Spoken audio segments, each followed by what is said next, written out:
గొప్ప కృపతో మీరు అందరూ సంతోషంగా ఉన్నారని నమ్ముచున్నాను.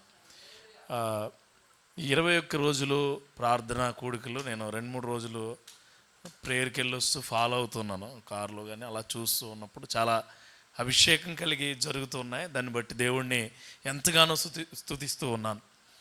ముందుగా దేవుడు నన్ను ఇక్కడికి తీసుకొచ్చిన రీతిగా దేవుడికి ప్రత్యేకంగా కృతజ్ఞతలు తెలుపుతూ, అలాగే నా ఆత్మీయ అన్నగారికి, నన్ను పిలిచిన సంఘ కాపరికి, వాళ్ళ కుటుంబానికి, అలాగే ప్రాముఖ్యంగా సంఘానికి ప్రత్యేకమైన వందనాలు. దేవుడికి మహిమ కలుగునుగాక. ఓకే, 19వ రోజు అన్నారు కదా. ఈ 19 రోజులు చాలా ప్రత్యేకంగా ఎన్నుకున్న రోజులు, అంతేనా? కొన్ని నేను కొద్దిగా ముందు చెప్పి అప్పుడు వెళ్తాను వాక్యంలో. చాలా ప్రత్యేకంగా ఉన్న రోజులు ఈ 19 రోజులు కూడా మీ జీవితాల్లో. 21 రోజుల్లో 19 రోజులు ప్రభువా, నా కుటుంబంలో ఈ కొరత ఉంది, ఈ ఇబ్బంది ఉంది, నా కుటుంబం సరిగా లేదు, లేకపోతే నా వ్యక్తిగత జీవితం సరిగా లేదు, నువ్వు నన్ను కాపాడాలి, నువ్వు నన్ను రక్షించాలి అనుకునే కదా మీరందరూ వచ్చి దేవుణ్ణి ఆరాధించుకుంటూ ఉన్నారు. ఓకే, ఈ ప్రత్యేకమైన దినాలు ప్రత్యేకమైన కార్యం దేవుడు చేయబోతాడు ఖచ్చితంగా. అంటే ఇప్పటికి కొంతమందికి జరిగి ఉంటాయి, ఇంకా మిగిలిన వారికి కూడా అవి దేవుడు శక్తివంతంగా నడిపించబోతాడు. ఇది మాత్రం సత్యంగా దేవుడి నామంలో మీకు చెబుతూ ఉన్నాను. అలానే ఇది చెప్పే ముందుగా ఒక సైనికుడిగా సెలెక్ట్ అయ్యే ముందు ఒక ట్రైనింగ్ ఉంటుంది. సైనికుడిగా సెలెక్ట్ అయిన మనిషి, సోల్జర్గా సెలెక్ట్ అయిన మనిషి ప్రత్యేకమైన మనిషి కదా, ప్రత్యేకంగా ఉండవలసింది. అతను ఎక్కడ దేశానికి, దేశ భద్రతకు కాపలా ఉండే వ్యక్తి.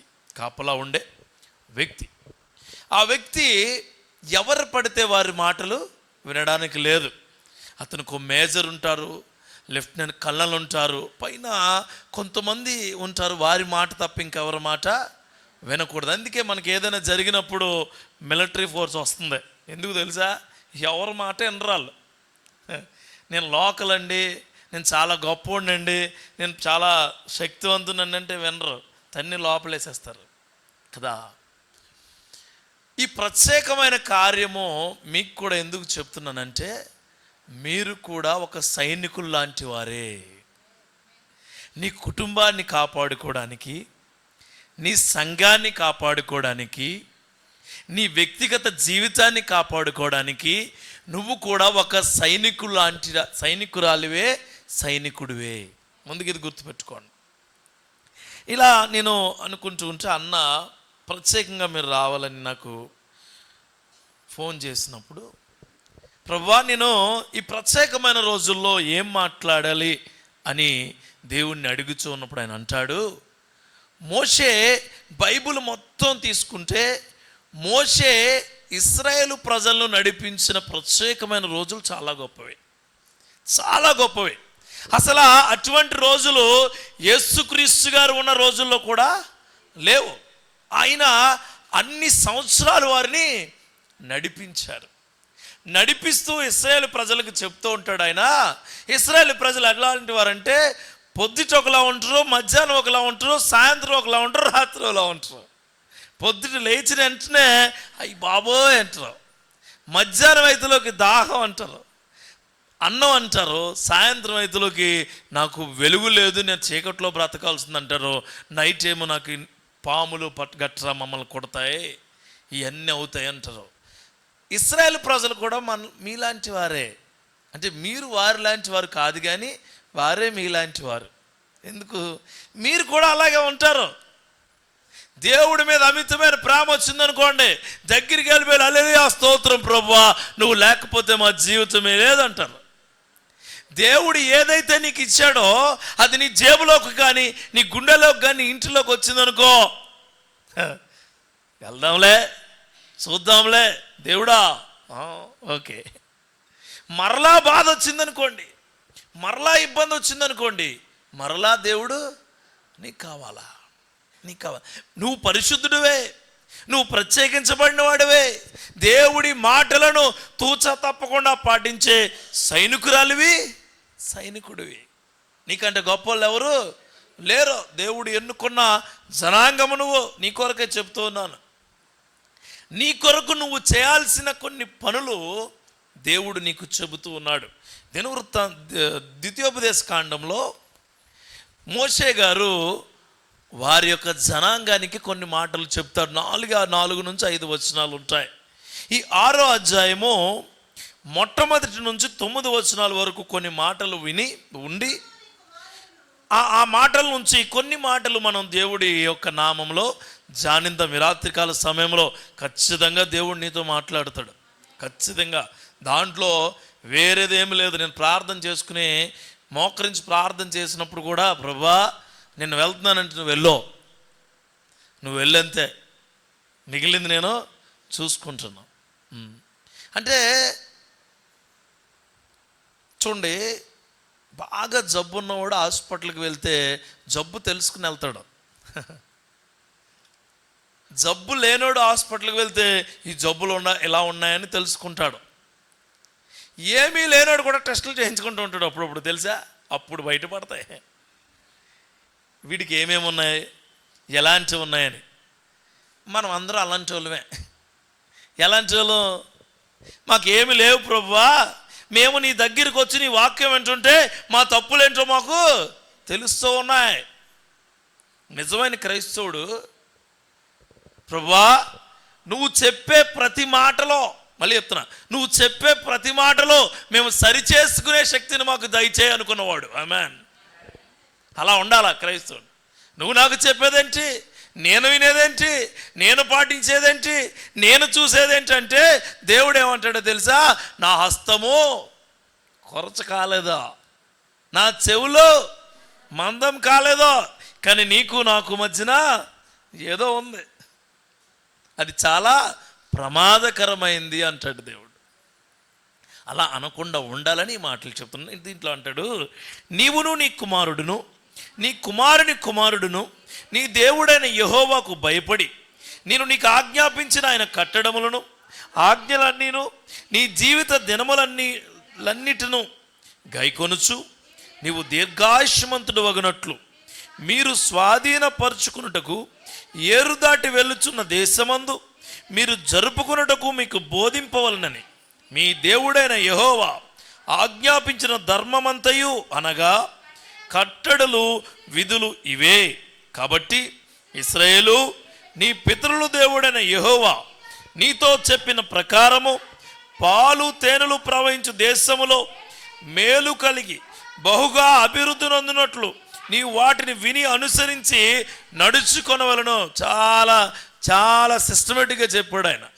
నేను ఏదైతే చెప్తానో అది చేయండి, నేను ఏదైతే బోధిస్తున్నానో అది చేయండి, నేను ఏదైతే వెల్లడిపరుస్తానో అది ఖచ్చితంగా మీరు చేయండి అని చాలా స్పష్టంగా చెబుతూ అంటాడు ఆయన. చూడండి ఇక్కడ, అంటే ఇవన్నీ చెబుతున్నారు, వింటున్నారు వాళ్ళు?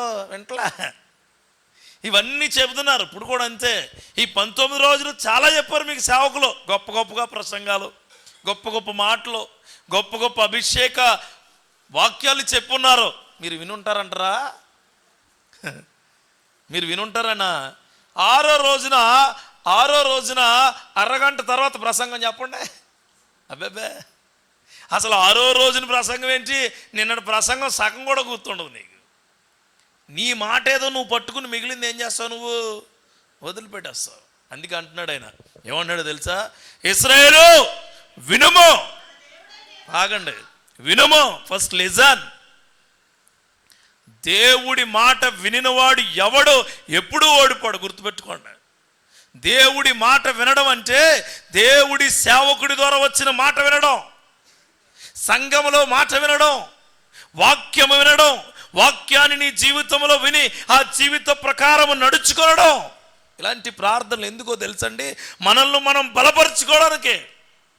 మనకు బాధ వచ్చినప్పుడు, ఇబ్బంది వచ్చినప్పుడు, కష్టం వచ్చినప్పుడు, కన్నీరు వచ్చినప్పుడు ఎటువైపు వెళ్ళిపోకుండా, బెదిరిపోకుండా, భయపడకుండా నిలబడి ఉండడానికి, దేవుడి మాట వినడానికి. గుర్తుపెట్టుకోండి, ఉపవాస ప్రార్థనలు అంటే అవన్నీ అందుకే. అయ్యా ఇదిగో నీలో నలగొట్టబడుతున్నాను, నీలో నేను వెళ్తూ ఉన్నాను, ఈ బాధలు వచ్చినప్పుడు, ఈ కష్టాలు వచ్చినప్పుడు నీవే నాకు దిక్కు, నువ్వు తప్ప నాతో ఎవరు మాట్లాడడానికి లేరు, ఉండరు. చూడండి, ఇశ్రాయేలు వినుము, మన దేవుడైన యెహోవా అద్వితీయుడగు యెహోవా. చాలండి, ఆపండి ఒకసారి. ఇప్పుడు నేను చెప్పే ఫస్ట్ పాయింట్ అంటే, వినడానికి ఏదో ఉందే, అది దేవుడి మాట ఉంది. నువ్వు చాలా వింటున్నావు, బోల్డ్ మాటలు వింటున్నావు, రోజు బోల్డ్ లేచిన దగ్గర నుంచి ప్రత్యేకమైన మాటలు చాలా వింటున్నావు. ప్రత్యేకమైన మనుషులు పిలిచే మాటలు చాలా ఉంటున్నాయి నీ జీవితంలో. So many talks are there for your happiness. నువ్వు వినడానికి మంచి వాళ్ళు నీకు ఫోన్ చేస్తున్నారు. వాళ్ళ మాటలు వినడానికి నీ దగ్గర చాలా టైం ఉంటుంది, చాలా మాటలు ఉంటున్నాయి. అందుకే దేవుడు అంటున్నాడు, ఇశ్రాయేలు వినుమో, నేను చెప్పిన కట్టడలన్నీ వినుమో. మనం వెనకే పాడైపోతున్నాం. దేవుడి మాటను విని, దేవుడి మాటను విన్న ప్రతి ఒక్కడు పాపం వైపు వెళ్ళడు, పాపం వైపు చూడు, పాపము ఆలోచించడు. నువ్వు వినవు సరిగా. ముందు ఒకటి వింటావు, లాస్ట్లో ఒకటి వింటావు. ముందేమో స్తోత్రం వింటావు, లాస్ట్లో ఏమో ఆమె వింటావు. మధ్యలో ఏది గుర్తుండదు నీకు. సంఘానికి వచ్చినప్పుడు వినడానికి ఏదో ఉందంటే, ఏదో ఏంటంటే దేవుని మాట వినాలి. ముందు నీ జీవితంలో వినేవాడిగా ఉండాలా. ఇశ్రాయేలు ప్రజలు, ఆ ఇశ్రాయేలు యొక్క ఆ జనాంగము ఎందుకు తెలుసా తప్పిపోయారు? సరిగా వెనక, దేవుడి మాట సరిగా వెనక. ఎప్పుడు పడితప్పుడు మోషే బతిమాలాడు, తప్పిపోయి వెళ్ళిపోయారు. అయినా సరే దేవుణ్ణి ఒకనొక చోట అడుగుతాడు, ప్రభువా వీరిని బట్టి, నన్ను బట్టి వీరిని క్షమించు. మీ అయ్యగారు ఆరాధిస్తారు, గొంతు నానిపోయేలాగా, గొంతు పెగిలేలాగా మాట్లాడతారు నీతో. తొందరగా రావాలి, దేవుడి వైపు ఉండాలి, దేవుడిని ఆరాధించాలని ఎన్నోసార్లు మొత్తుకుంటారు. ఆ పెద్ద ఆయన కూడా మొత్తుకునేవాడు. వాళ్ళ బాధ వాళ్ళదే, నా బాధ నాది. వింటాం మేము. పైగా మేము మాత్రం పేరుకి ఎప్పటి నుంచో క్రైస్తవులు, ఇశ్రాయేలు మాకంట గొప్పవారు లేరు, మాకంట గొప్ప భక్తి పరులు లేరు. నా బైబుల్ నలిగిపోయింది తెలుసా? బైబుల్ నలగడం కాదు, నీ జీవితం నలగాల. దేవుడి మాట వినేవారి యొక్క జీవితాలు నలగొట్టబడి ఉంటాయి. యవ్వన కాలంలో దేవుణ్ణి మమ్మల్ని పట్టుకోవడం అంటే ఆయన మాట ఒక్కసారి విని కష్టానికి, నష్టానికి, ఇబ్బందులకు, అనేకమైన అవమానాలకు ఎదురొడ్డు నిలుచున్న సేవకులు ఎంతోమంది ఉన్నారు. దానిలో నేను చాలా చిన్నోడిని. బంధువుల నుంచి ఇబ్బందులు, బంధువులు రాబంధులై పీక్కుతుంటారా, బంధువులు నిన్ను పొడిచి చంపేస్తారా. వాళ్ళు చెప్పింది నువ్వు వినాలా, వాళ్ళు చెప్పింది నువ్వు వింటేనే నువ్వు గొప్పోడు అంటారు. నువ్వు చెప్పింది వాళ్ళు వినేలా ఉంటే నిన్ను దగ్గరకు కూడా రానేరో. అసలు క్రైస్తవులు అన్న వాళ్ళని దగ్గరగా రానేవరో. బాబు అది తప్పు, అది వాక్యానుసారంగా లేదు, అది తప్పు, అలా చేయకూడదంటే వెళ్ళమ్మా ముసుకేసుకుని అక్కడ కూర్చో అంటారు. ఎక్కడ కూర్చోమంటారా? కూర్చోలే. నువ్వు నాకు చెప్పేదేంటి? వాళ్ళు ఎప్పుడు వస్తారో తెలుసు నీ దగ్గరికి? మంచం పట్టినప్పుడు. అప్పుడు నేను ఫోన్ చేసి, అమ్మా ప్రార్థన చేయించు అంటారు. చూడండి, సేవకుడికి కానీ విశ్వాసికి కానీ చాలా అవమానాలు, చాలా ఇబ్బందులు, చాలా సమస్యలు ఉంటాయి. కానీ నువ్వు ఏ సమస్యను వినకో, దేవుడి మాట వినేవాడిగా ఉండో. అప్పుడు ప్రత్యేకమైన క్రియ నీలో జరుగుద్ది. ప్రత్యేకమైన క్రియ నిన్ను బట్టి నీ పొరుగోళ్ళు, నీ చుట్టూన్న వాళ్ళు దేవుణ్ణి మహిమపరిచేవారిగా మొదలవుతారు. చాలామంది అంటారు, నీకే దిక్కు లేదు, నాకేం చేస్తావని. బోలు మంది అంటారు. మన అనరా, చుట్టూ ఉన్న వాళ్ళు బోలు మంది. మా చర్చికి వస్తే నీకు ఉద్యోగం వస్తుందంటే నీకు రాలేదే. ముందు నువ్వు వినాలి దేవుడి మాట నువ్వు వినాలా. నా ప్రణాళిక ఏంటి ప్రభువా, నా సిస్టమ్ ఏంటి ప్రభువా, నా సినాప్సిస్ ఏంటి ప్రభువా, నా బ్రతుకేంటి ప్రభువా, నా యొక్క దారి ఏంటి ప్రభువా, నా జీవితం ఏంటి ప్రభువా, నాతో మాట్లాడు అంటే ఆయన అంటాడు, ఇశ్రాయేలు వినుము, నేను అద్వితీయమైన దేవుణ్ణి, నేను తప్ప దేవుడు నీకు ఇంకొకడు లేడు, ఉండడు. నువ్వేమంటావు? చిన్న జ్వరం వస్తుంది నీ బిడ్డకి, వచ్చిన వెంటనే పట్టేసుకుంది ఏంటి, ఏంటి పట్టేసుకుంది? పిల్ల అన్న ధర జ్వరం కామను, దగ్గు కామను, రొంప కామను, నిద్రపోకపోవడం కామను, ఇవన్నీ నీకు తెలిసి కూడా వచ్చేసింది. దేవుడు ఉన్న ఇంటికి ఎవడో రాడా? గుర్తెట్టుకోండి.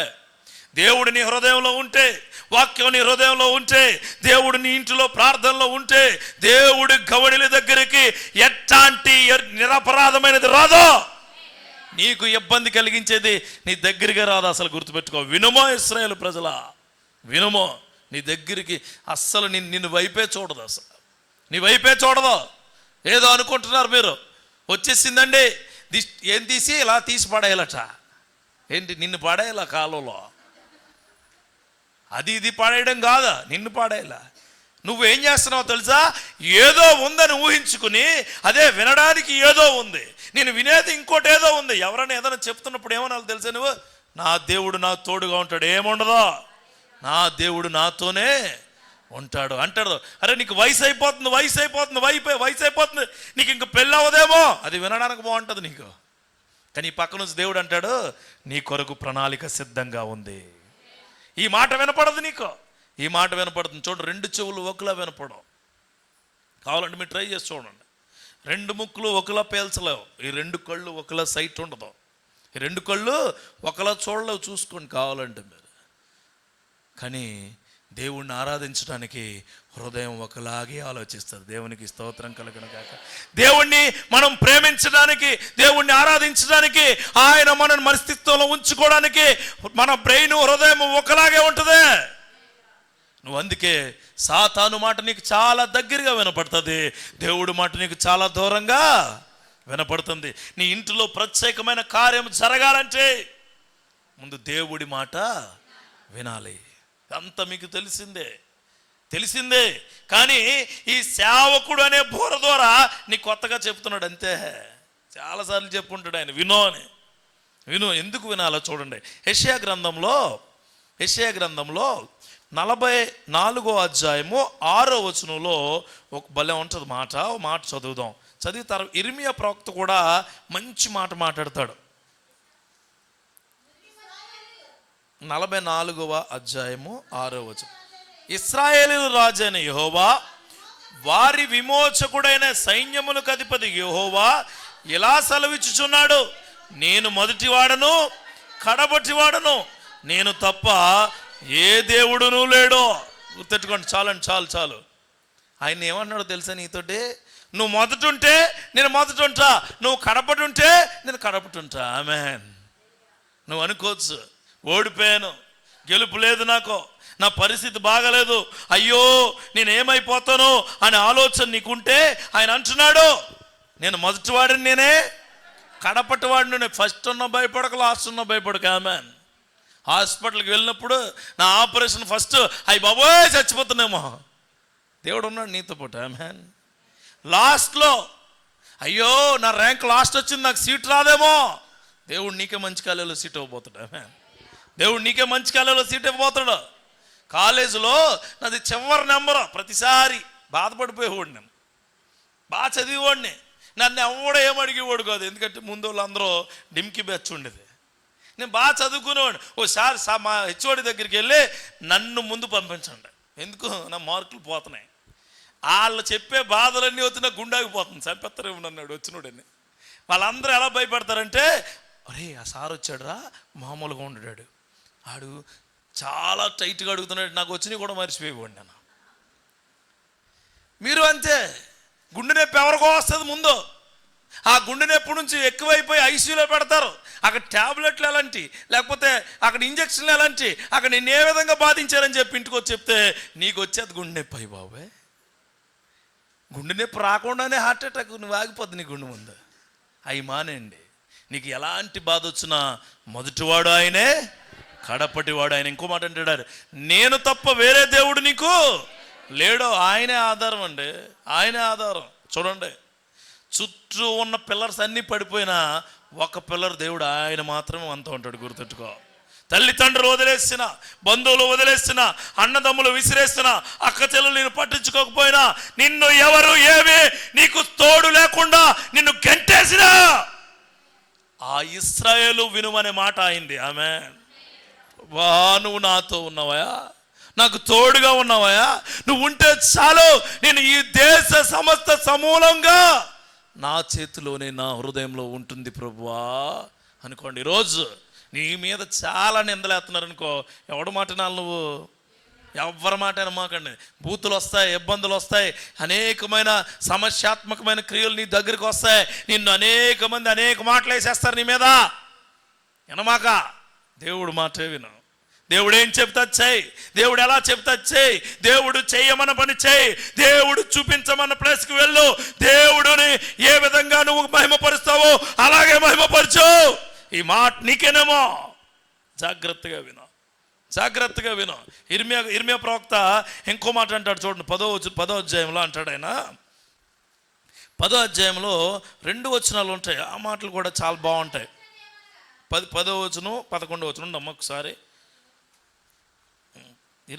ఇర్మియా గ్రంథం నుంచి ఒక్కసారి. యెహోవాయే నిజమైన దేవుడు, ఆయనే జీవము గల దేవుడు, సదాకాలము ఆయనే రాజు. ఆయన ఉగ్రతకు భూమి కంపించును, జనములు ఆయన కోపమును సహింపలేవు. చాలండి, చాలు. నెక్స్ట్ మాట వద్దు. నెక్స్ట్ మాట మనము బాగా విశ్వాసంలోకి వెళ్ళిపోయినప్పుడు వచ్చే మాట అది. ఆ మాట కూడా చదువుతుంది చూడండి. మీరు వారితో ఇలాగూ చెప్పవలను. ఎవడో ఇబ్బందికరమైన మాటలు నీతో ఎవడని అంటుంటే ఏం చెప్తావు చూడు. ఆకాశమును భూమిని సృష్టింపమని, ఈ దేవతల భూమి మీద ఉండకుండా, ఆకాశం కింద ఉండకుండా నశించును. నీకు వ్యతిరేకంగా మాట్లాడి, దేవుడికి వ్యతిరేకంగా మాట్లాడి, నీ ఆరాధనను, నీ యొక్క విశ్వాసాన్ని, నీ క్రియలను ఇబ్బందికరంగా గెంటేసే ప్రతి వ్యక్తి భూమిపైన ఉండడట, ఆకాశం కింద ఉండడట. ఎక్కడ పోతాడట? నశించిపోతాడట. చూడండి, నీకు ఇబ్బంది కలిగించే ప్రతి మనిషి నశించిపోతాడు. ఎప్పుడు? నువ్వు దేవుడి మాట వింటే. దేవుడి మాట వినేవాడిగా నువ్వు ఉండాలి. వాక్యం చెబుతున్నప్పుడు వినాలి. ఇది నాకు కాదండి అనుకోకూడదు. కొంతమంది ఎలా ఉంటారంటే పాస్టర్ గారిని బట్టి వాక్యం అంటారు. ఇదేం దరిద్రం అర్థం కాదు. పాస్టర్ గారిని బట్టి వినేవాళ్ళు ఉన్నారండి. పాలకొల్ల ప్రాంతం, నేను మీటింగ్కి వెళ్తాను రేపు ఆదివారం. వినోద్ గారు వస్తున్నారా అన్నారట. మొన్న వారం ఇచ్చారు డేట్, నేను వెళ్ళలేదు, వేరే పని ఉండి. రావట్లేదంటే సగం మంది రాలేదట. ఎందుకో రేపు ఆదివారం చెప్తాను పని. ఎవరు వచ్చినా, ఎవరు మాట్లాడినా, ఎవరేమి చెప్పినా దేవుడి మాట అయి ఉంటే అది ప్రాముఖ్యమైనదే. ఆమేన్. ఎవరైనా సరే గుర్తుపెట్టుకోండి, చిన్న పెద్ద ఏముండదు దాంట్లో. పెద్ద బిషప్లు, పెద్ద వాళ్ళు ఏముండరు. దేవుడి సేవకుడు అంతే. దేవుడి మాటే ఉంటుంది ఆయన దగ్గర. దేవునికి స్తోత్రం కలుగును గాక. దేవుడి మాటే ఉంటుంది. ఆ మాట నిన్ను నిలబెడుతుంది, ఆ మాట నిన్ను నడిపిస్తుంది, ఆ మాట నిన్ను తప్ప ఇంకెవరిని చేరనివ్వదు. అబ్రహాము తల్లిదండ్రుల చాటున ఉండేవాడు, వాళ్ళ గుడారంలో ఉండేవాడు. ఉంటూ అబ్రహాం 12వ అధ్యాయం 1వ వచనాల్లో భలే ఉంటుంది మాట. ఏమంటాడంటే, అప్పుడు దేవుడు చాలా స్పష్టంగా చెప్తాడు, అబ్రహాము ఇదిగో నీవు లేచి నీ దేశము నుండి, నీ బంధువుల నుండి, నీ తండ్రి ఇంటి నుండి బయలుదేరి. ఎంత స్పష్టంగా విన్నాడో అబ్రహాము, ఎంత స్పష్టంగా. నీకు బోలు సార్లు చెప్పారు కదా మీ అయ్యగారు ఏమని, అమ్మా తొందరగా రండమ్మా సంఘానికి, అమ్మా తొందరగా వచ్చి ఆరాధన చేయండి అమ్మా, అమ్మా పాటలు పాడండి అమ్మా, అమ్మా ప్రార్థన చేయండి అమ్మా, అమ్మా సహకారిగా ఉండండి అమ్మా, అమ్మా సంఘంలో పనులన్నీ మీరు పంచుకోండి అమ్మా. బోలుసార్లు చెప్పుకుంటారుగా, విన్నావా నువ్వు? వెళ్ళే. మళ్ళీ అబ్రహాములకు విశ్వాసులకు తండ్రి అని చెప్తారు. మళ్ళా మనం పాటించం, కానీ పాటించే వాళ్ళు చూసి సంకలు కొట్టుకుంటాం. ఇది గొప్ప విశ్వాసం. అది మనం పాటించమండి. మన ఇంట్లో బిర్యానీ వండుకో, పక్కింటోడు బిర్యానీ వండుకుంటే వాసన చూసి ఎంజాయ్ చేస్తాం. ఈ బ్యాచే అబ్రహాములా ఉండాలా. లేగో వెళ్ళు, నేను చూపిస్తున్నాను ప్లేస్, అక్కడికి వెళ్ళిపో. వెళ్ళే ముందు నీ బంధువులు గుర్తొస్తారేమో వదిలిపెట్టాయి, నీ తల్లిదండ్రులు గుర్తొస్తారేమో వదిలిపెట్టాయి, నీ ఇల్లు గుర్తొస్తుందేమో వదిలిపెట్టాయి. నేను ఏ దేశం చూపిస్తే ఆ దేశానికి వెళ్ళు. దేవుడు అలాగే చెప్తాడు. నీకు ఉద్యోగమా? ఇస్తాను ఆగో. నీకు బిడ్డ? ఇస్తాను ఆగో. నీకు పెళ్ళా? చేస్తాను ఆగో. నీ కుటుంబం చక్కదిద్దటమా? ఉంటుంది ఆగో.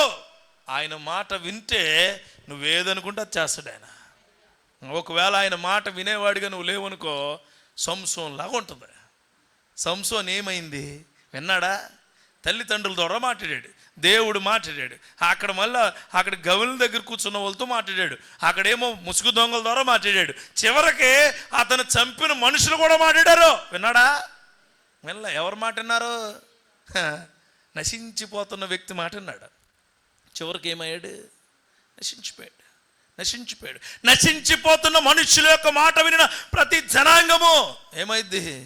నశించిపోతూనే ఉంటుంది. ముందుగా వినండి, దేవుడు మాట వినండి.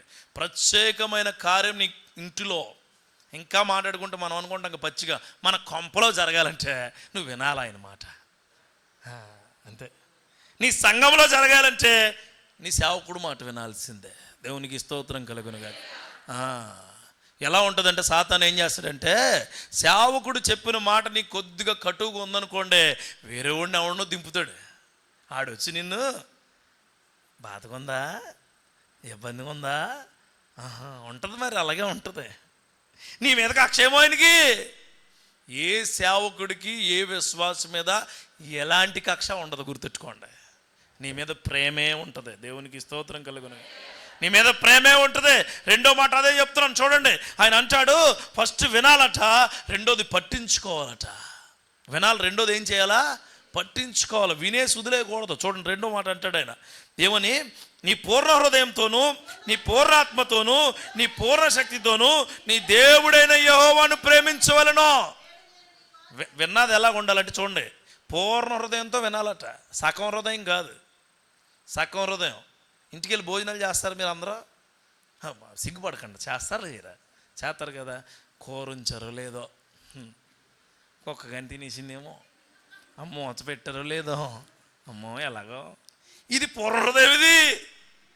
ఇది పూర్ణ హృదయం కాదు, అసలు శూన్య హృదయం ఇది. నువ్వు అక్కడ కూర కోసం, అక్కడ గిన్నె కోసం, ఆ మూత కోసం, ఆ చెంబు కోసం, ఆ గడి కోసం ఆలోచించావు అనుకో, ఇక్కడ నీ గడి తీసేస్తాడు దాతన గడి. అయి మానేయలే పూర్ణ హృదయంతో. హల్లెలూయా. పూర్ణ హృదయం. ప్రభువా ఇదిగో నేను పట్టించుకుంటా నీ మాటను, నేను ఇప్పటి వరకు వినేవాడిగా లేదేమో, వినేవాడిగా ఉంచు నన్ను. నీ మాట గట్టిగా పట్టుకున్నానయా. నా చెవులకి నీ మాట తప్ప ఇంకోటి ఇది సంఘానికి వచ్చినప్పుడు అండి, చెవులు చాలా పర్ఫెక్ట్గా పనిచేయాలా. సంఘానికి వచ్చేటప్పుడు కళ్ళు పనిచేయాలా, వచ్చి కూర్చున్న తర్వాత చెవులు పనిచేయాలా, ఇంటికి వెళ్ళేటప్పుడు హృదయం పనిచేయాలా, ఇంట్లో ఉన్నప్పుడు నీ బుర్ర పనిచేయాలా. దేవునికి స్తోత్రం కలుగును. అప్పుడు దేవుడికి అన్నీ పనిచేస్తాయి. నీకు ఒకదానికి ఒకటి ఇంటర్లింక్ ఉండదు. వస్తావు, కాళ్ళు పనిచేస్తాయి అంతే, ఇంకేం పని చేయవు. చర్చికి వచ్చినప్పుడు పడిపోయి పాస్టర్ గారు సరిగ్గా చూస్తే ఎందుకు పడిపోతావు? అమ్మా నీకు చర్చిలో లాస్ట్ వీక్ నేను ప్రకటన చేసి నిన్నవా, ఏం చెప్పారు? ఇంటే చాలాసార్లు అడుగుంటావు నువ్వు పక్కా ఏమని, ఏం చెప్పారమ్మా, ఏం చెప్పారు? రేపు ప్రార్థన ఆయన మొత్తుకుంటాడు పాపం. ఇదిగో ఈ వారం అంతా ఇక్కడ ప్రార్థన ఉంది, ఇక్కడ ప్రార్థన ఉంది. వెళ్ళిపోయేటప్పుడు ఎక్కడెక్కడ చెప్పారని అడుగుతావా? అంటే పట్టించుకోవట్లేదు నువ్వు ఆ మాటలో. చాలా జాగ్రత్తగా వినాలి. సేవకుడు యొక్క అటు ఇటు ఎలా నడుస్తున్నాడు, ఎలా ఉంటున్నాడు, ఆయన ఏం చేస్తున్నాడు, ఎక్కడ ఉంటున్నాడు అనే వారు పట్టించుకునేలా ఉంటే అది పూర్ణ హృదయం. ఆమేన్. అలాంటి సేవకులు మనకు దొరకడం దేవుడిచ్చిన గొప్ప కృప. వాళ్ళు మనం కాపాడుకుంటూ ఉండాలా.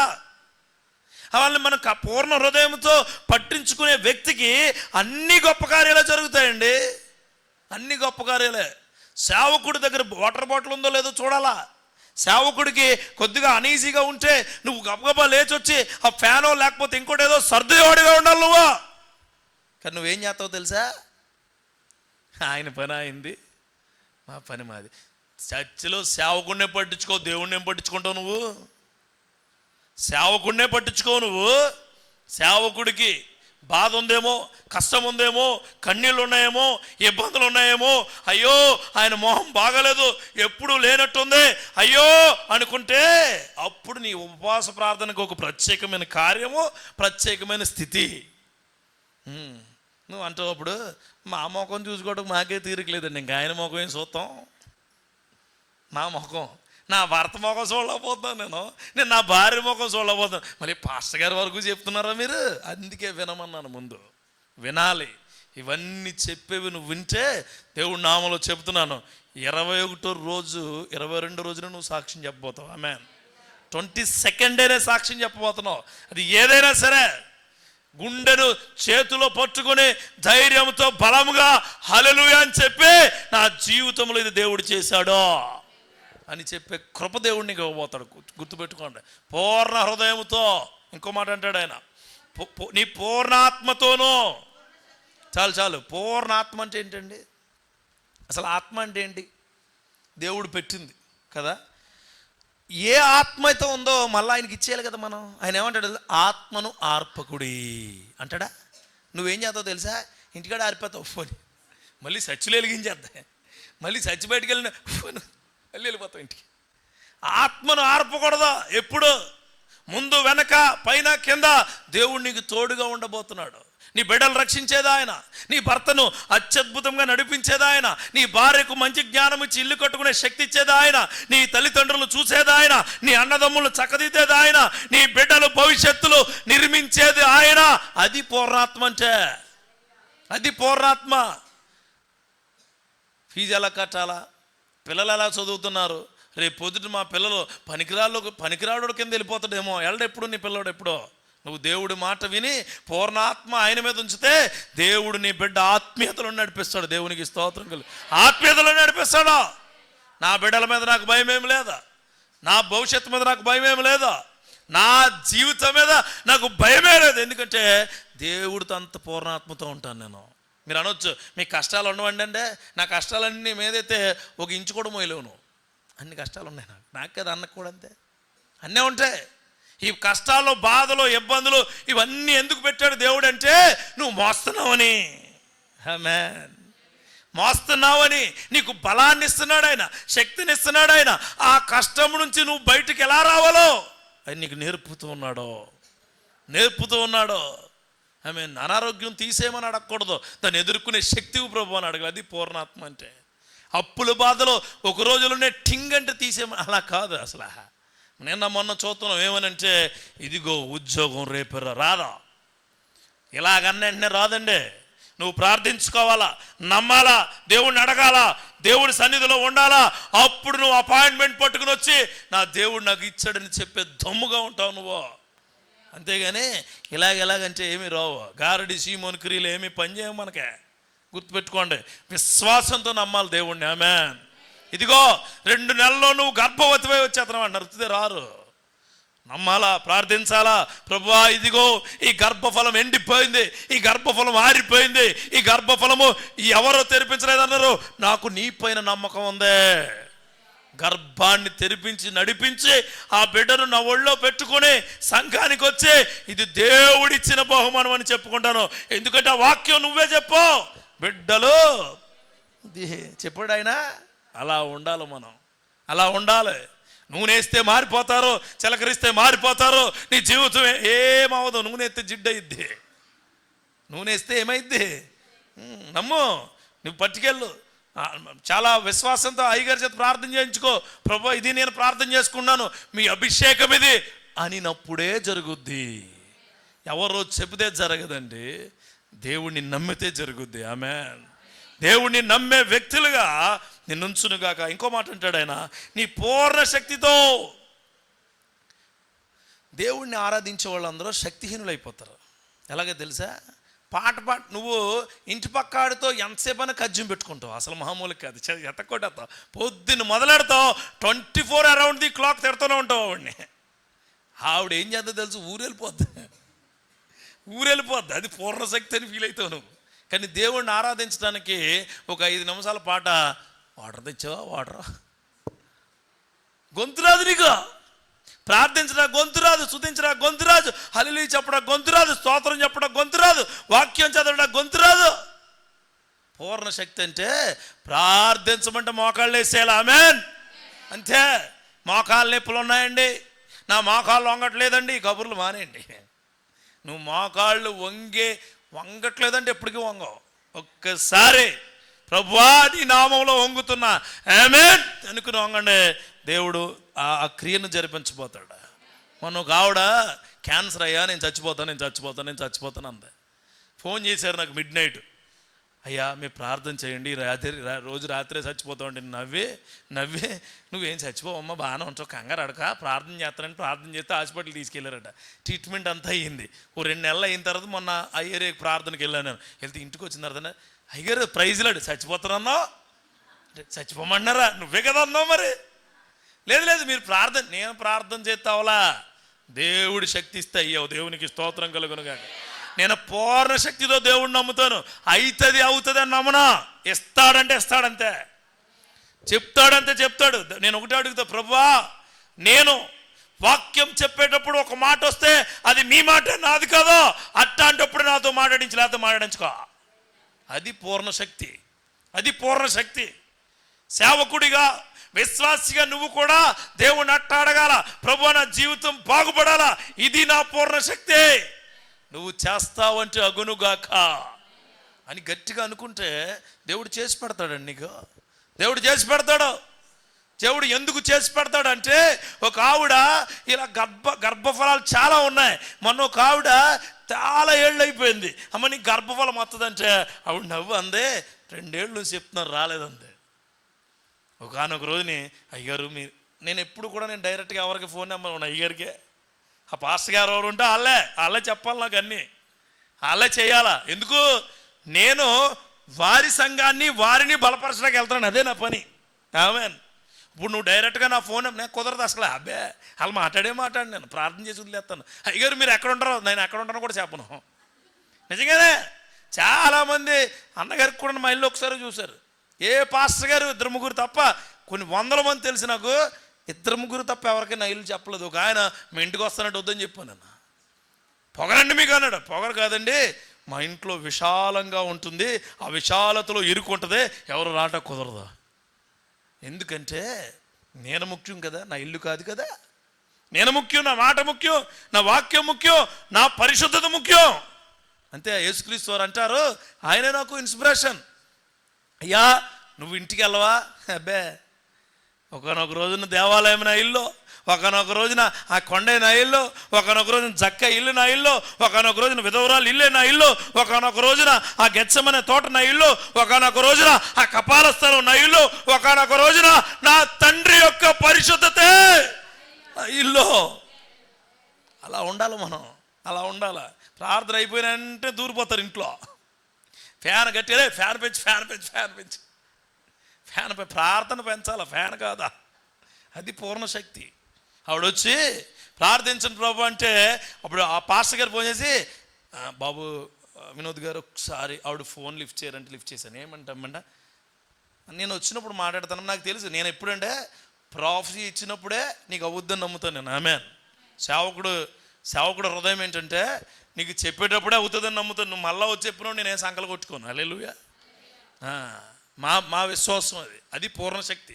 పూర్ణ శక్తి అంటేనే చెప్తున్నాను నేను. పూర్ణ శక్తి అంటే ఇంక వేరే శక్తి ఏముండదు, ఆయనదే శక్తి. ఆవిడ వచ్చి అంటది,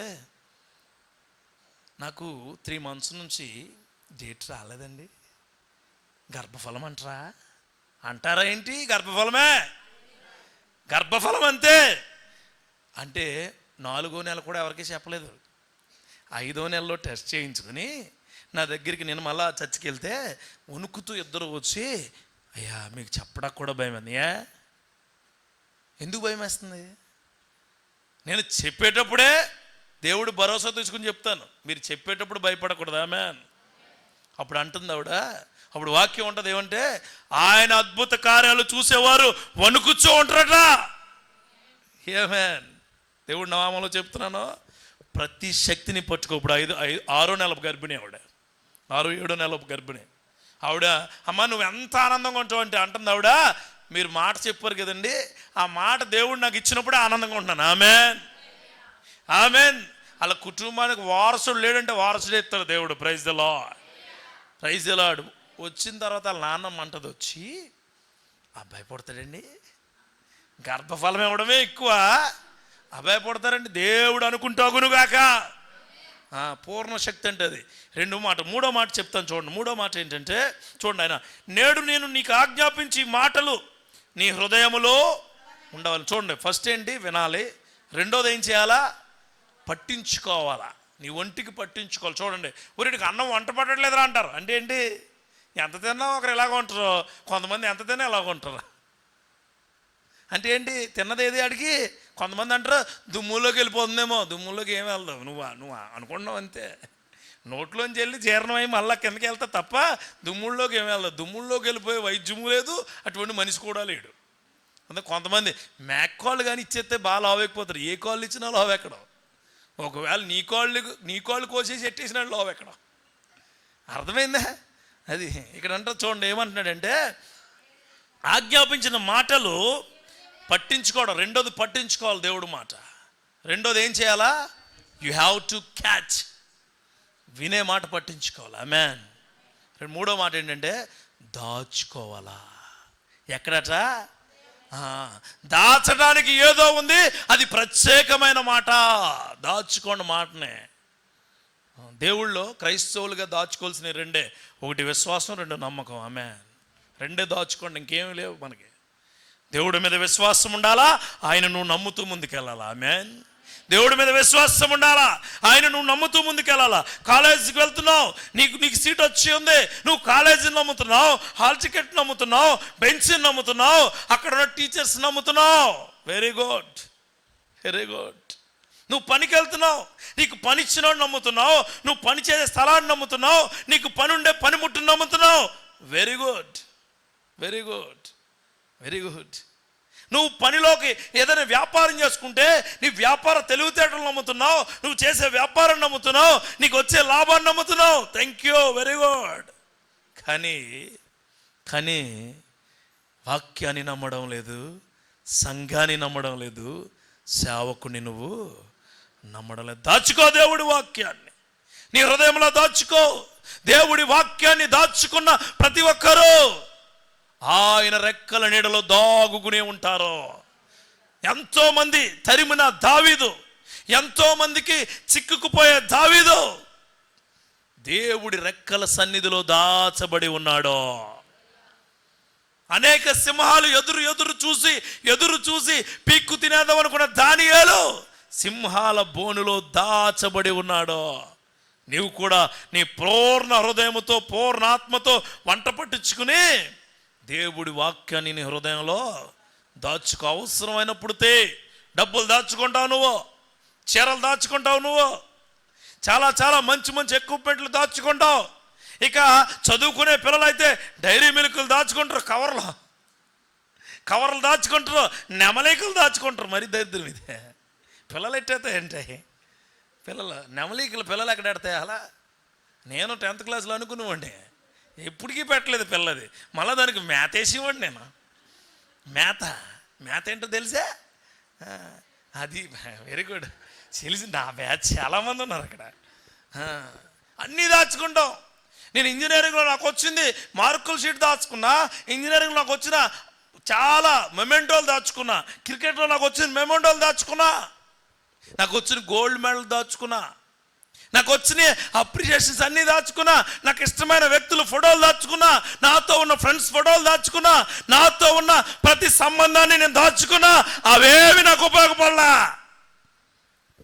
నా ప్రభు వాక్యమే నాకు ఉపయోగపడి ఉన్నది. స్పర్శనన్ను కూడా తన జీవితంలో మీకు తెలియదేం కాదు, చాలా దాచుకుని ఉంటాడు. ఆయన చాలా మందిని దాచుకుని ఉంటాడు, చాలా మంది దగ్గర తీసుకుని ఉంటాడు. కానీ ఈ రోజున ఆయనను దాచినది దేవుడు, దాయబోయేది దేవుడు, ఆయన మరుగున అనేక కార్యాలు చేయబోయేది దేవుడు. ఆమేన్. నీ జీవితంలో కూడా జరగబోద్ది. దాచుకొని హృదయంలో ఎంత స్పష్టంగా చెప్తున్నాడో, నేడు నేను ఆజ్ఞాపించిన ఈ మాటలు నీ హృదయంలో ఉండవలెనో. నీ హృదయంలో ఖచ్చితంగా ఉండాలి దేవుడి మాట. పనికి వెళ్ళేటప్పుడు అక్కడ దేవుడు ఉంటాడని, నీ పనిలో దేవుడు ఉంటాడని, నీ దశమ భాగాల్లో దేవుడు ఉంటాడని, నీ పరిశుద్ధతలో దేవుడు ఉంటాడని. ఇంకో మాట చెప్పనా? నీ పాపములో కూడా ఉంటాడా. ఒకనొక టైంలో నేను సేవ మొదలెట్టిన కొత్తలో చాలా గొప్ప విషయం, తాగుబోతులు అందరూ వచ్చారు నా దగ్గరికి. మీటింగ్ అయిపోతే ఒక ఊర్లో మురమల్ల ప్రాంతంలో వచ్చి ఎందుకు చెప్తున్నానంటే ఇది మీ కొరకే చెప్తే వాళ్ళందరూ క్రైస్తవులే. పాస్టర్ గారు అన్నారు, అయ్యి బాబు వాళ్ళని ఏమనకండి అయ్యారు, తమ్ముడు వాళ్ళని ఏమనకే, వాళ్ళు భయపడాలంటే దేవునికి స్తోత్రం కదా. దేవుడి కార్యం అంటే భయపడను. ఆమేన్. ఆయన ఏమన్నాడు తెలుసా, నన్ను నువ్వు పట్టుకొని నేను పట్టుకుంటాను అంతే. ఆయన మనం పట్టుకుంటే చాలు, మనల్ని ఎక్కడికి వెళ్ళాం పట్టుకుంటాడు ఆయన. వెళ్తే నలుగురు వచ్చారు, వాకింగ్ చెప్పువా మా చేతనం అంట కదా అన్నారు. బయటకు వచ్చిన ఆయన, మార్చట్లేదండి మార్గం చెప్తున్నాం అంటే కుర్రాడు అప్పుడు నాకు 24, 25, 26 ఏళ్ళేమో. అప్పుడేనా 9 ఏళ్ళు 8 ఏళ్ళ క్రితం మాట చెప్తున్నాను నేను. అప్పుడేనా ఏంటి చాలా పవర్ఫుల్గా చెప్పావే, మాకేం ఎక్కట్లేదు, అక్కడ కూర్చొని తాగుతున్నాం మేము. చర్చికి వచ్చేవాడా, వస్తా నేను కొట్టినట్టు కాంగో ఎవడో కొట్టలేడు తెలుసా. Very good. నువ్వేం చేస్తావు తమ్ముడు, నేనేం చేస్తే నీకు చెప్పాలేంటి, చెప్పాలా, ఒరే సిగరెట్ ఉందా అని అడుగుతున్నాడు పక్కోడిని. నాతో మాట్లాడుతున్నారు డైరెక్ట్గా. పాస్టర్ గారు అలా దూరం చూస్తున్నారు, భయం వేస్తుంది. సంఘస్థులు వాళ్ళ అమ్మ వాళ్ళ నాన్న కొంతమంది ఉన్నారు చర్చిలో, వాళ్ళు భయం వేస్తుంది. అయ్యి బాబు ఈయన చాలా పవర్ఫుల్గా ఉన్నాడు, వీళ్ళు ఏం శపించేస్తాడు, శపించను నేను. సేవకుడు నోటి నుంచి శపితమైన మాటలు రావో ఎప్పటికీ. ఏ సేవకుడైనా సరే, దేవుడే రానవడు. ఒకవేళ నీ మీద కోపం ఉన్నా మేము మాట్లాడలేము, అక్కడ రానవడైనా అంతే, రానవడు. అయితే కాసేపు అయిన తర్వాత, తమ్ముడు మీరు మాట్లాడేశారు కదా, నాకు ఒక 2 నిమిషాలు టైం ఉండు. 2 నిమిషాలు ఏం చేస్తావు? 2 నిమిషాలు ఓకే. మంది ఎలా తాగుతారు, ఎంతమంది ఉన్నారు? 4. Okay, very good. దేవుడు అన్నాడు ప్రతి దానిలోని దశమ భాగం ఇమ్మన్నాడు కదా మిమ్మల్ని. ఓకే, గ్లాసులు ఎలా పెట్టుకుంటారు? ఆడికి అది, ఇడికి ఇది, ఇంకో గ్లాస్ ఎట్టు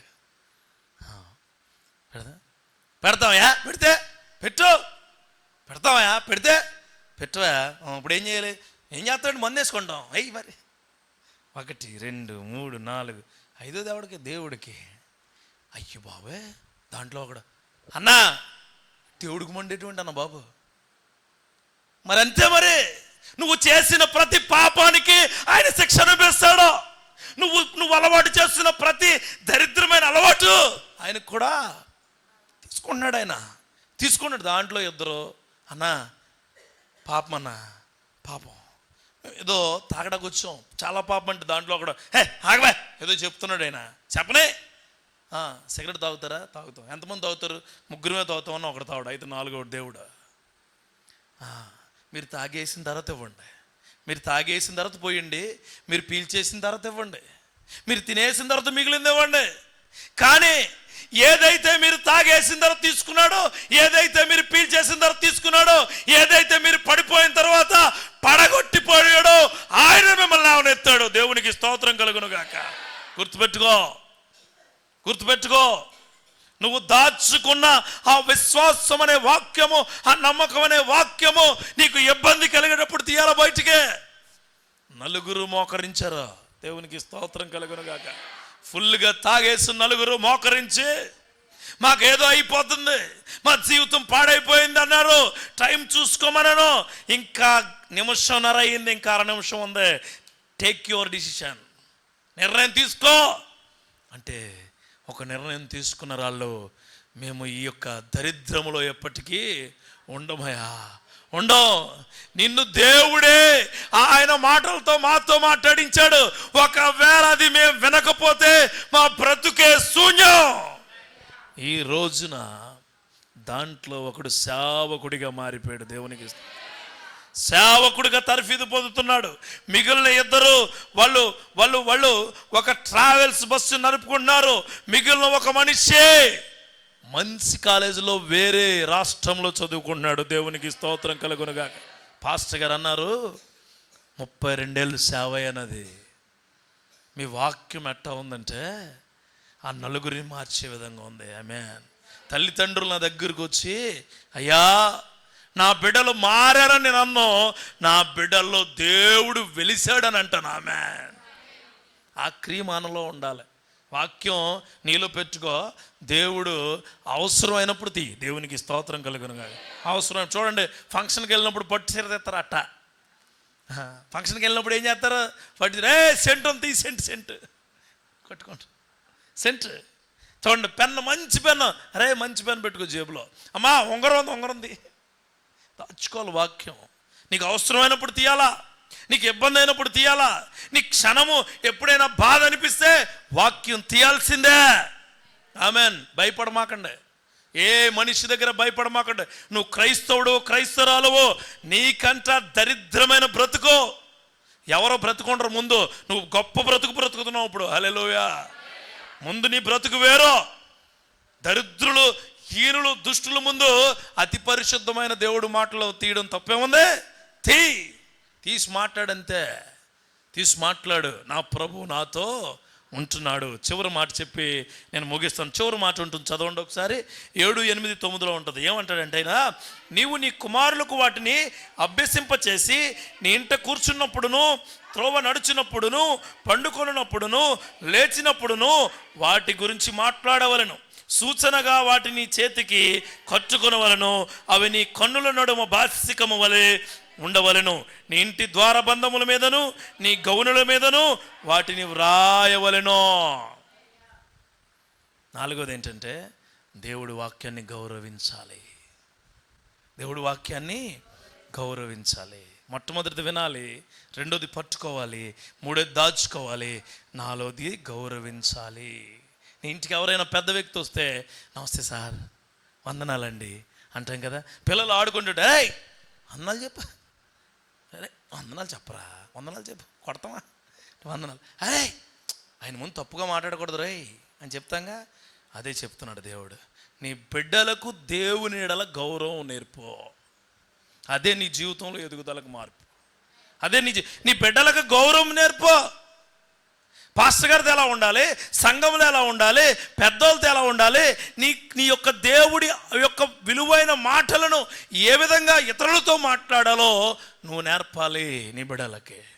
ఎప్పుడైతే అలా నేర్పావో నువ్వు సంఘంలో కానీ సమాజంలో కానీ గౌరవానికి తగిన వ్యక్తిగా నువ్వు ఉంటావు. యేసుక్రీస్తు వారు అదే చెప్పారు. యేసుక్రీస్తు వారు వాళ్ళని చంపేస్తున్న దగ్గరికి వచ్చిన వాళ్ళని కూడా గౌరవించాడు. ఆయన పిలాతు దగ్గరికి వచ్చినప్పుడు కూడా గౌరవించబడ్డాడు. ఆయన పక్కలో పొడిచినప్పుడు కూడా గౌరవించాడు ఆయన. తర్వాత దొంగలను కూడా చాలా స్పష్టంగా గౌరవించాడు ఆయన. అలాగే నువ్వు కూడా దేవుడి యొక్క వాక్యాన్ని సంపూర్ణమైన ప్రేమతో గౌరవించే వ్యక్తిగా ఉండు. అక్కడ అంటాడు, ఇంక చూడండి ఆ మాట ఏమంటాడంటే, వాటిని అభ్యసించడం అంటే ఏంటంటే ఎక్సర్సైజ్ చేయాలి. అభ్యాసం 1, అభ్యాసం 2 అని ఉంటాయి తెలుసా, చిన్నప్పుడు చదువుకున్నారు కదా మీరు. అంటే ఏంటంటే ఎక్సర్సైజ్ 1, ఎక్సర్సైజ్ 2. దేవుడి వాక్యాన్ని ఎప్పుడూ ఎక్సర్సైజ్ చేయాలి. బాడీ రావాలంటే జిమ్కి వెళ్ళిపోతాం, జుట్టు రావాలంటే నూనె రాసేస్తాం, తెల్లగా రావాలంటే వేరే నూనె రాసేస్తాం. అన్నీ ఎక్సర్సైజ్లు అయ్యి నిజమే. ఆకలి తీరాలంటే పెద్ద పెద్ద మొక్కలని లోపలేసేస్తాం. ఇదొక ఎక్సర్సైజ్. ఇవన్నీ ఎక్సర్సైజులు ఇవి. పొట్ట తగ్గాలంటే తిన్నది అరగడానికి అక్కడ నుంచి ఇక్కడ వరకు తెగ నడిచేస్తూ ఉంటాం. ఎక్సర్సైజ్ చేస్తే మనిషి ఫిట్ అవుతాడు. ఎక్సర్సైజ్ చేస్తే మనిషి గొప్పగా ఉంటాడు. అలాగే దేవుడి మాటలను పదే పదే తలుచుకుంటే నువ్వు గౌరవించబడతావు, నీ బిడ్డలు గౌరవించబడతారు. చూడండి ఇంకో మాట అంటాడు ఆయన. ఏమంటాడంటే, నీ ఇంట కూర్చున్నప్పుడునో సోది కబుర్లు ఏమాకండి కూర్చుని. అర్థమైందా? పిల్లలకి ఏం చెప్తావు అంటే, ఒరే మీ అమ్మమ్మని చూసావు, వాళ్ళ అమ్మ చెప్పుద్ది అనమాట పిల్లకి, మీ అమ్మమ్మ చాలా మంచిదిరా, చాలా. మీ తాతయ్య ఉన్నాడా, ఇంకా మంచోడు. అప్పుడు అంటాడు మా నాన్నమ్మ, హే తీవై పక్కతి, నీకు అత్తమాను నాన్నమ్మ కావాలని అర్థండి. అంటే ఏంటి, నువ్వు మంచి చెప్పట్లేదు, ఏం చెప్తున్నావు వాడికి? చెడు. ఒకవేళ నాన్నమ్మ చెడదైనా నువ్వేం చెప్పాలి? మంచిగా చెప్పాలి. మీ నాన్న బాగా చదివించిందిరా, మీ నాన్న బాగా చూసుకుందిరా, మన పెళ్ళప్పుడు మీ నాన్నే చాలా గొప్పగా చూసేదిరా అని చెప్పుకోవాలి. అలా చెప్పకుండా ఇంకోసారి నాన్నమ్మ అన్నవా చంపేద్దాం, చెతకుట్టత పిల్లల మీద చూపించేస్తారండి కక్ష. చాలా దారుణంగా పిల్లల మీద చూపించమాకండి. అలా అంటాడు. కూర్చున్నప్పుడట దేవుడు అంటే ఎవరో, దేవుడు అంటే ఎలా ఉంటాడు, దేవుడు ఏమేమి చేశాడు, నీ సంఘం ఏంటి, నీ సేవకుడు ఏంటి, నీ సేవకుడు కుటుంబం ఏంటి, సంఘంలో నువ్వేమేమి చేయాలి అన్నది నీ బిడ్డలకు చెప్పాలి. చీపురు పట్టుకుంటారు ఎప్పుడన్నా నీ పిల్లలు చర్చిలో? Praise the Lord. అలా పట్టుకుంటే దేవుడికి ఏం మహిమ. నువ్వే పట్టుకోవేమో, వాళ్ళు ఎందుకు పట్టుకుంటారు? ఇప్పుడు అమ్మగారికి ఎప్పుడైనా హెల్ప్ చేశారా మీరు? హెల్ప్ అంటే అమ్మగారి పనుల్లో కాదు, చర్చి పనుల్లో చేశారా? చేసి ఉండరు మీరు. అక్కడ కూడా మాట్లాడట్లేదు. అసలు తేలికుట్టిన దొంగ తెలుసా, మాట్లాడాడు, కుట్టేసి ఉంటుందండి మాట్లాడు, అంత దూరం వెళ్ళిపోయి తోటలోకి వెళ్ళి అయ్యి బాబాయ్ చచ్చిపోయింది బాబోయ్ అంటాడు. తేలికుట్టు అట్లా ఉండమాకండి, సాయం చేయండి, అలవాటు చేసుకోండి, మీ పిల్లలకి అలవాటు చేయి. సంఘంలో పని చేయడం, సేవకులకి మనం చేదోడుగా ఉండడం చాలా గొప్ప పని అండి. దేవునికి స్తోత్రం. చాలా గొప్ప పని, చాలా గొప్ప పని. అమ్మగారు అంత సాందంగా ఎందుకు ఉంటారు, మీరు అందరూ పని చేస్తేనే చాలా సాందంగా ఉంటుంది పాప సిస్టర్. చాలా అన్నగారు కూడా అంతే పాప, ఎప్పుడు ఏదో చేస్తూనే ఉంటాడు. ఇంకో నేను వేరే వేరే చోటకి వెళ్తాను కదా, అయ్యగారు లెగడాలైనా. నేను కత్తిపూడి మీటింగ్కి వెళ్ళాను, ఆయన కూర్చునేమో పిలుస్తున్నారు అందరినీ. వినోద్ గారు వచ్చారు, ఇప్పుడు మాట్లాడతా అన్న కాసేపు నుంచుని మాట్లాడాను అన్నాను నేను. పర్లేదు మీరు మాట్లాడేసేయండి అని చెప్పి వెళ్ళిపోయి ఆయన ఇంటికి వెళ్ళిపోయాడు పడుకోటాకి. వాక్యం అంతా నేను చెప్పేసి ఆశీర్వాదం ఎవరో ఇచ్చేస్తే వెళ్ళారు. మళ్ళీ సంఘం ఎంతమంది అనుకుంటారు, 400 మంది. ఏసీ ఆయన కట్టుకున్నాడు ఫుల్గా, అబ్బా అని ఇసురుకుంటాడు. మళ్ళా అంటే ఆయనకు మనం తోడుగా ఉండాలా, చేదోడుగా ఉండాలా. గుర్తుపెట్టుకోండి, మీరు అందరూ ఉండట్లేదు. ఈ రోజు తీర్మానం తీసుకోండి ఉపవాస ప్రార్థనలో. ఏమో నేనే మాట్లాడేమో ఇలాగా. దేవునికి స్తోత్రం. ఖచ్చితంగా నీ సంఘ కాపరి కుటుంబానికి నువ్వు ఎలా ఉండాలి, తోడుగా ఉండాలి, సహాయకురాలిగా ఉండాలి. అది నీ బిడ్డలకు చెప్పాలి. అరే నీకు సెలవు కదా ఈరోజు, 10 నిమిషాలు చర్చి దగ్గరికి వెళ్ళి అక్కడ ఉండు, సండే కదా, నువ్వు తొందరగా వెళ్ళిపో చర్చిలో. నీకు పాస్టర్ గారు పిల్లలు ఉంటారు, వాళ్ళతో ఉండు. వాళ్ళు ఇన్స్ట్రుమెంట్స్ ఏ పెడతారు, కనెక్షన్ నేర్చుకో. వాళ్ళు ఎలా కొడతారో చూడు, వాళ్ళ కంప్యూటర్ ఎలా ఆపరేట్ చేస్తారో చూడు, వాళ్ళ చప్పట్లు ఏ విధంగా కొడుతూ ఏ విధంగా అన్ని ఎక్కువ పనులు చేస్తారో. పాస్టర్ గారు తిట్టేసినా సరే పక్కనుండో అని చెప్పాలి. నువ్వు ఏమంటావు తెలుసా, ఒరే ఎల్లకర బాబు తిట్టేస్తాడా అవి చెప్పమాకండి. ఏ పాస్టర్ గారు, ఏ సంఘ కాపరి తన విశ్వాసుల్ని పిల్లల్లా చూస్తాడు తప్ప పరాయి వాళ్ళ చూడరు. అది మీరు అలవాటు చేయండి. దేవుడి నామంలో చెప్తున్నాను, ఇది మేము చేస్తాము అన్నవాళ్ళు గట్టిగా దేవుడిని స్తుతించండి. కొంతమందికి అబ్బే టైం అయిపోతుందనా, ఇంకా 5 నిమిషాలు వదిలేస్తాను నేను, అసలు టైం ఫాలో అవుతాను. అసలు సమస్య అసలు నాకు తర్వాత మాటలు ఇంక రావు, మీరు చెప్పమన్నా రావు. దేవుడు ఎక్కడి వరకు వాడాలో అక్కడి వరకు చివరి మాటలు ఎంతే. ఇంకో చూడండి, ఇంకో మాట ఉంటుంది, ఏమన్నాడే, త్రోవను నడిచినప్పుడు కూర్చోండి, నీ బిడ్డలో నువ్వు, నీ భార్య నువ్వు, నీ భర్త నువ్వు, నీ చుట్టాలు నువ్వు ఎక్కడికైనా వెళ్తున్నప్పుడు దేవుడు మహాకృపమ్మా. ఏముంటుంది ఆ దేవుడు కృప లేకపోతే మనం ఉంటాం, అసలు మనం ఉండం. కేరళ అనే ప్రాంతం నుంచి అరకులోయ అనే ప్రాంతానికి ఒక కుటుంబం వచ్చింది. ఆ కుటుంబము 120 మంది. ఈ 120 మంది 2 బస్సుల్లో వచ్చారు.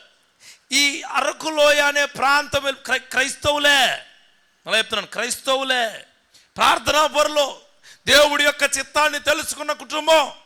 వీళ్ళు అరకులోయ అనే ప్రాంతం నుంచి నేరో కట్లో వెళ్తూ ఉండగా ఎదురుగా లారీ వచ్చి 2 బస్సుల్ని గుద్దేసింది. వీళ్ళు రైట్లో వెళ్తున్నారు, లోయ రైట్లో తిరుగుతున్నారు, ఆ లెఫ్ట్ నుంచి వచ్చి కొట్టేశాడు. చచ్చిపోవాలి అందరూ. కానీ 3 రోజుల ముందు పెద్ద చెట్లు 150 చెట్లు కొట్టేసి అక్కడ అలాగే వేసారట. దేవుడికి స్తోత్రం కలుగునుగాక. వాళ్ళు అరకు వెళ్ళలేదండి, వైజాగ్ వచ్చి వైజాగ్లో ఓ చర్చ్ ఉంటే చర్చ్ దగ్గరికి వెళ్ళి సాక్ష్యం పంచుకున్నారట. ఆమెన్. ఇది 96 ప్రాంతంలో జరిగిన ఒక నిజమైన సంఘటన. ఏంటో తెలుసా, మా కొరకు దేవుడు 3 రోజుల క్రితం చెట్లు కొట్టి అడ్డంగా వేశాడు. ఆయన ఎంత కృపామయుడు.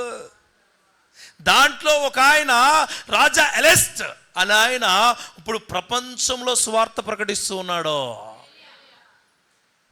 ఈ మాట నేను చదివినప్పుడు నాకు అనిపించింది, మనం అయితే అరకెళ్ళి ఎంజాయ్ చేసి వస్తాం. అందుకే మనం నడిచినప్పుడు నీ బిడ్డలకు, నీ తండ్రికి, నీ తల్లికి, నీ యొక్క భార్యకు, భర్తకు, నీ సంఘానికి ఏం చెప్పాలి? నేనున్నానంటే ఆ దేవుని కృపే. ఇలా వెళ్తూ ఉంటారు కదా, వెళ్ళినప్పుడల్లా చర్చ్ వైపు చూసి మనల్ని నడిపించిన సంఘమయ్యా, మనం నడిపించిన సంఘం, మన నడిపించిన సేవకుడు, వాళ్ళ బిడ్డ, ఆ కుటుంబము మనల్ని నడిపించేదే. ఒక్కసారి ప్రైజ్లాడు చెప్పి వస్తావా ఉంటే అన్ని బిడ్డలకు చెప్పాలి. అలా చెప్పకుండా ఒరు ఇలా వద్దు పాస్టర్ గారి కానీ మేము అలా వెళ్ళిపోతాం అనే బ్యాచ్ మీద.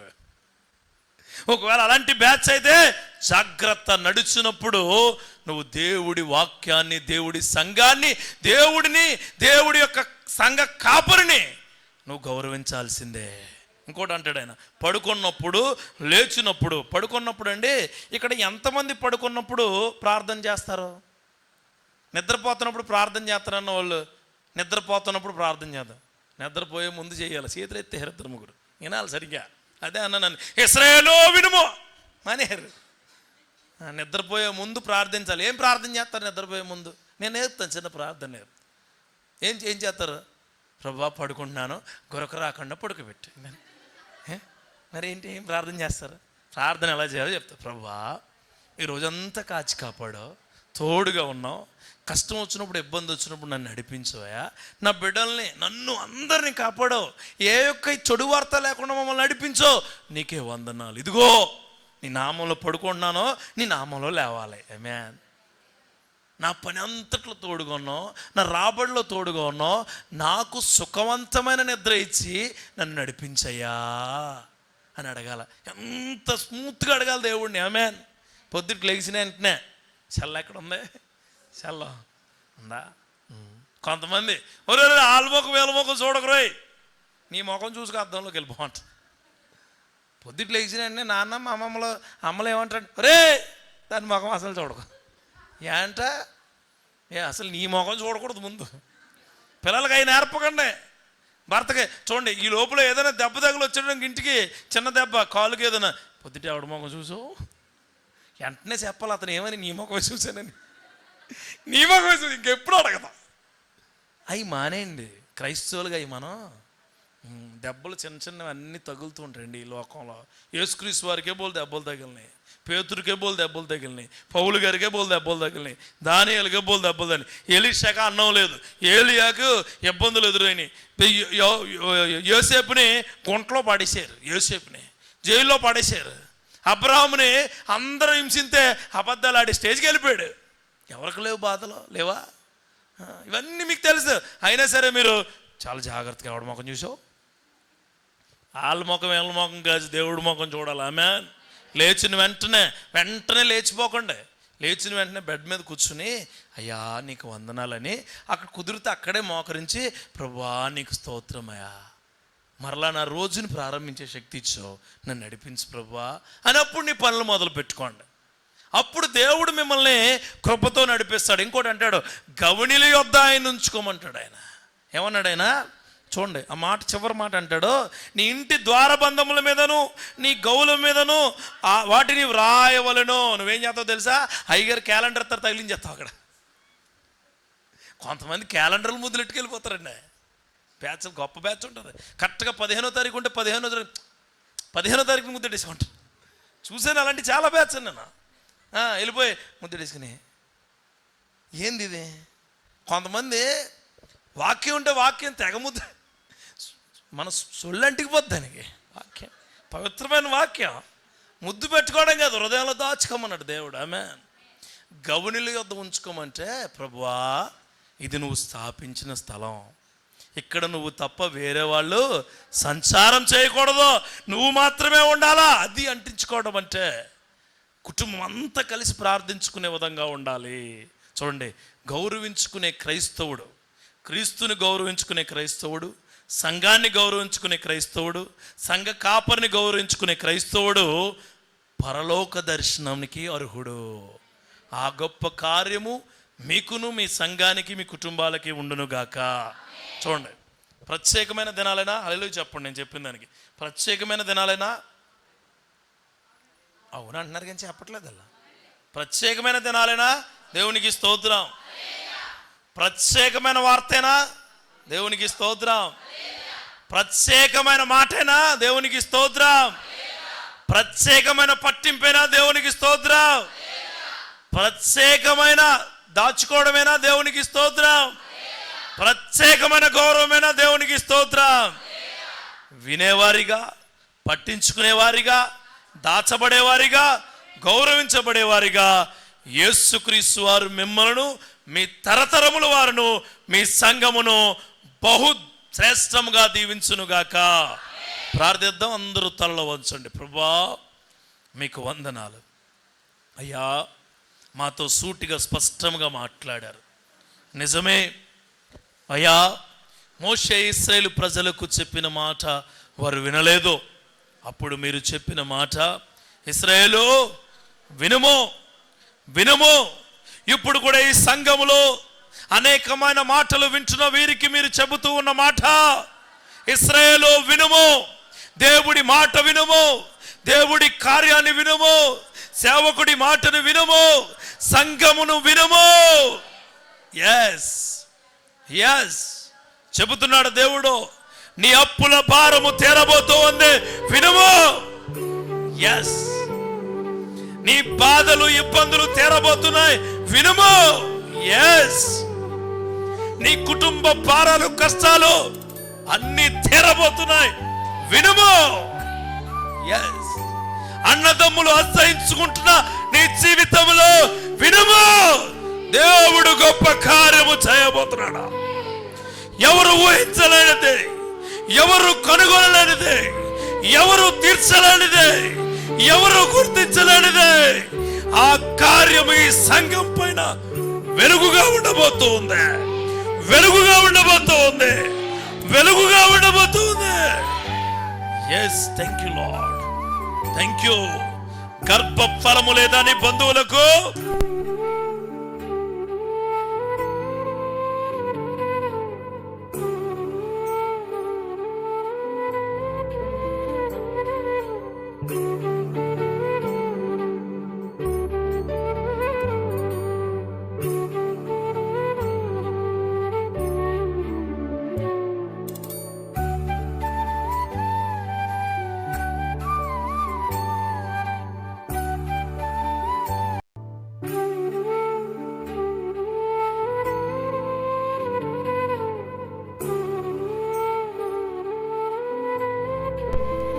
మీరు తప్పు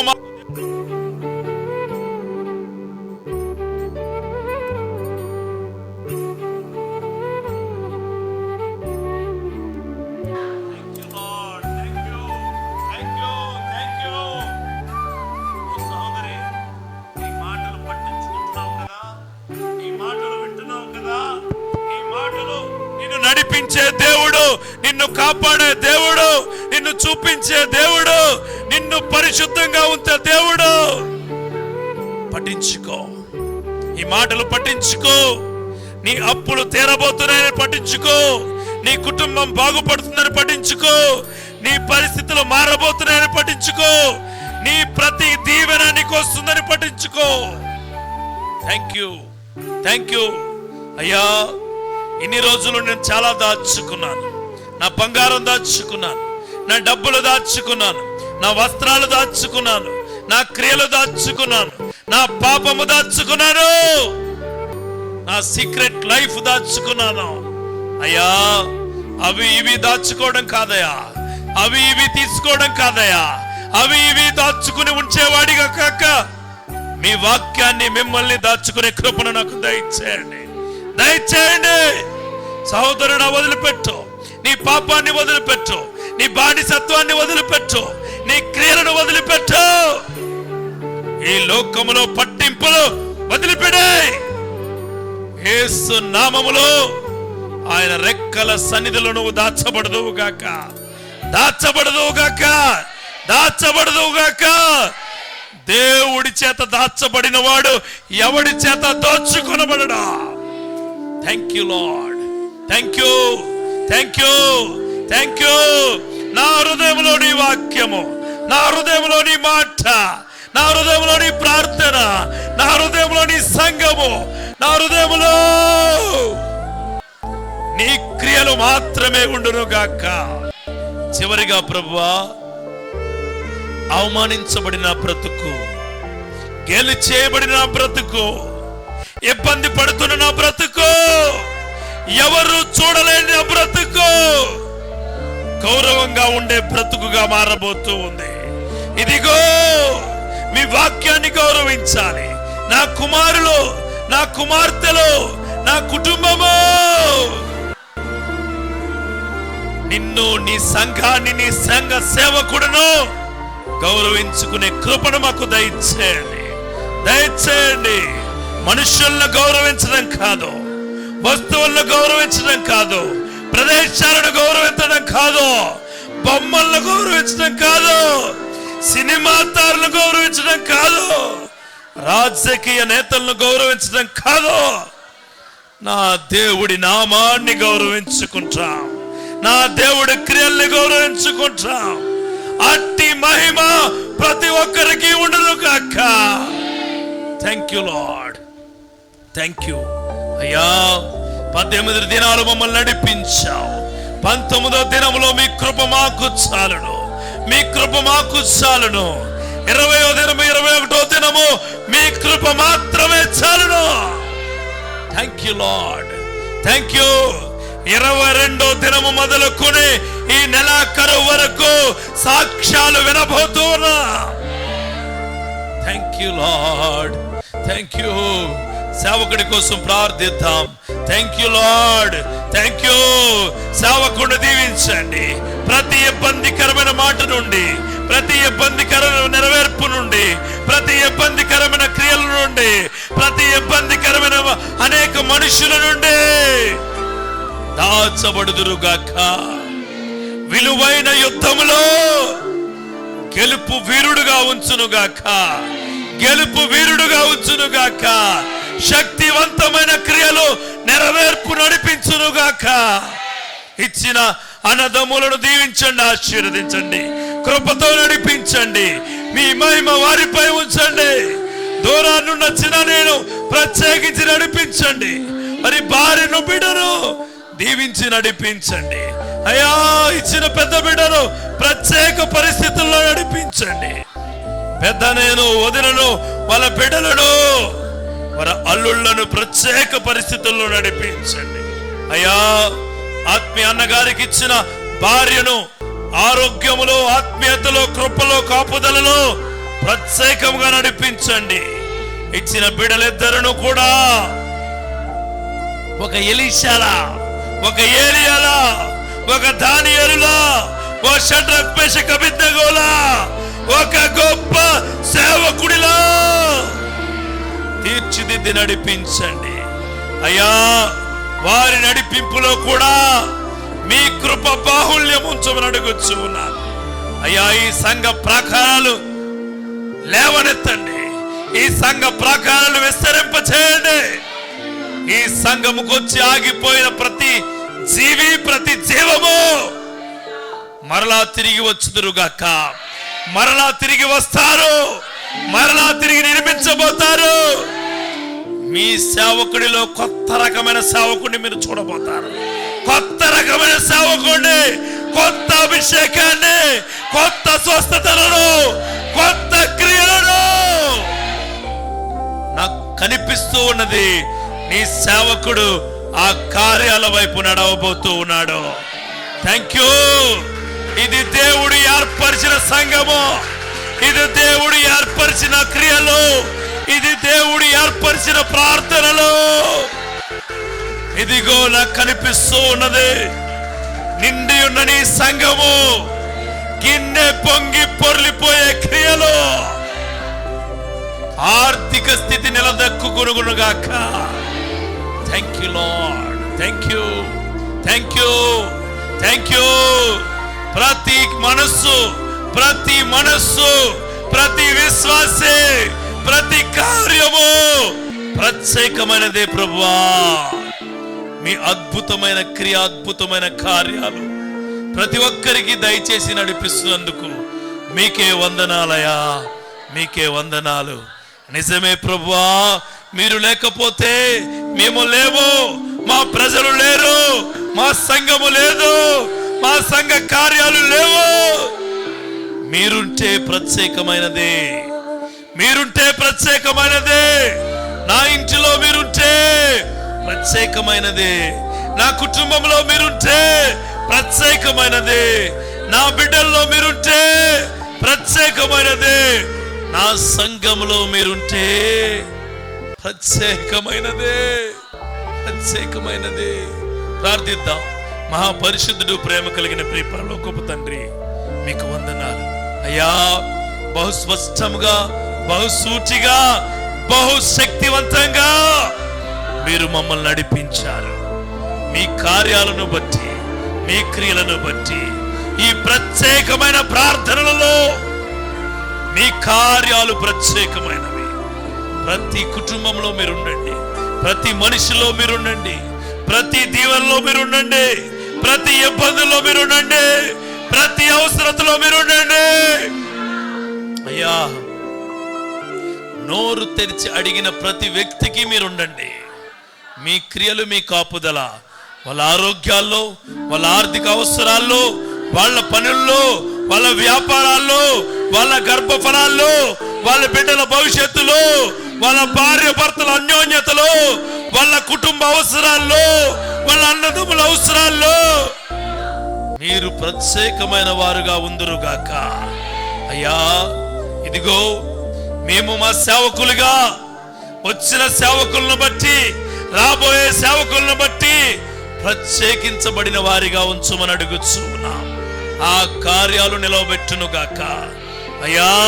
మీ చిత్తమైతే, మీరు అక్కడ ఆలస్యమైతే మరింత ముందుకు, మరింత గొప్పగా, మరింత శక్తివంతంగా మీ వాక్యాన్ని, మీ సాక్ష్యాలను, మీ ఘనమైన కార్యాలను చెప్పుకునే మహద్భాగ్యము మా అందరికీ దయచేయమని అడుగుచు, మీరు అక్కడ ఆలస్యమైతే, మీ చిత్తమైతే ప్రభువా మా అందరినీ మీ మాట వినేవారిగా, మీ మాట పట్టించుకునేవారిగా, మిమ్మల్ని దాచుకునేవారిగా, మిమ్మల్ని గౌరవించుకునేవారిగా ఉంచమని అడుగుచు, ఈ వాక్యము, ఈ హెచ్చరికలు, ఈ మాటలు, ఈ ప్రవచనాలు, ఈ ప్రార్థన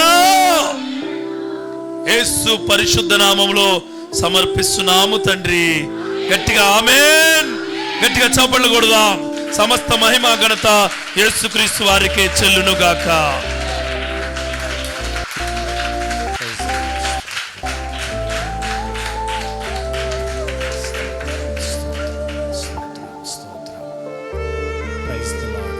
మంచిది. రాత్రి దైవజనుడిని దేవుడు మన మధ్యలో నిలబెట్టుకుని ప్రత్యేకంగా మనందరినీ కూడా దర్శించిన విధానాన్ని బట్టి, దేవుడిచ్చినటువంటి వాక్య సందేశం అంతటిని బట్టి మనందరం కలిసి దేవునికి స్తోత్రం చెల్లిద్దాం.